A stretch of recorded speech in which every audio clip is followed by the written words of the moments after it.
बांकीपुर चुनावी दंगल को लेकर इस वक्त की जो बड़ी खबर सामने आ रही है, यानी भारतीय जनता पार्टी जिसने बांकीपुर चुनावी मैदान में अभिषेक कुमार और बंटी को चुनावी मैदान में उतारने का काम किया था और चुनाव के पहले ही भारतीय जनता पार्टी क्या मैदान छोड़कर भाग गई। और जिस प्रकार से भारतीय जनता पार्टी यानी भाजपा ने अभिषेक कुमार बंटी को मैदान में उतारा, नामांकन हुआ और इस नामांकन में भारी संख्या में भारतीय जनता पार्टी के तमाम जो कार्यकर्ता थे वो नामांकन में पहुंचे थे। और आखिरकार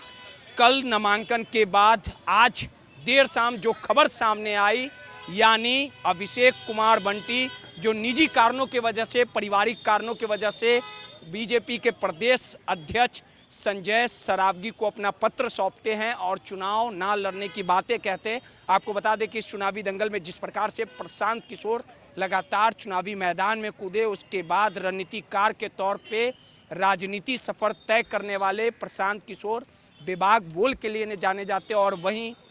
प्रशांत किशोर के शैक्षणिक योग्यता की बात कर ली जाए तो वेल एजुकेटेड प्रशांत किशोर हैं और वहीं उनके सामने भारतीय जनता पार्टी के अभिषेक बंटी चुनावी मैदान में थे। लेकिन कारण जो भी हो, लेकिन उनके इस फैसले से साफ तौर पे राजनीति सियासी गलियारों में इस तरह की चर्चाएं हैं कि चुनाव लड़ने से पहले ही भारतीय जनता पार्टी ने मैदान छोड़ दिया, हार स्वीकार किया। और जिस प्रकार से प्रशांत किशोर के कद के आगे कहीं ना कहीं भारतीय जनता पार्टी नतमस्तक होने का काम कर रही थी, इस तरह के लगातार विरोधी निशाना साध रहे हैं। और देखिए कि इसी कड़ी में जब अभिषेक बंटी संजय सरावगी को अपना पत्र सौंपते हैं, उसके बाद नीरज सिन्हा जो एक मंडल के अध्यक्ष है, उन्हें कहीं ना कहीं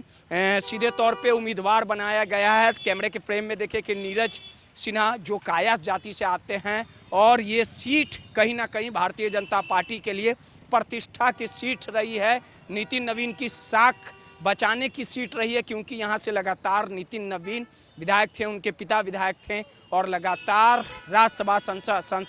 सांसद बनने के बाद और राष्ट्रीय अध्यक्ष बनने के बाद यह सीट खाली हो गई थी। और उपचुनाव में जैसे ही जो चुनाव आयोग की तरफ से चुनाव के तारीखों का ऐलान हुआ, तिथि निर्धारित की गई और उसके बाद अभिषेक कुमार बंटी को उम्मीदवार बनाया गया था। तकरीबन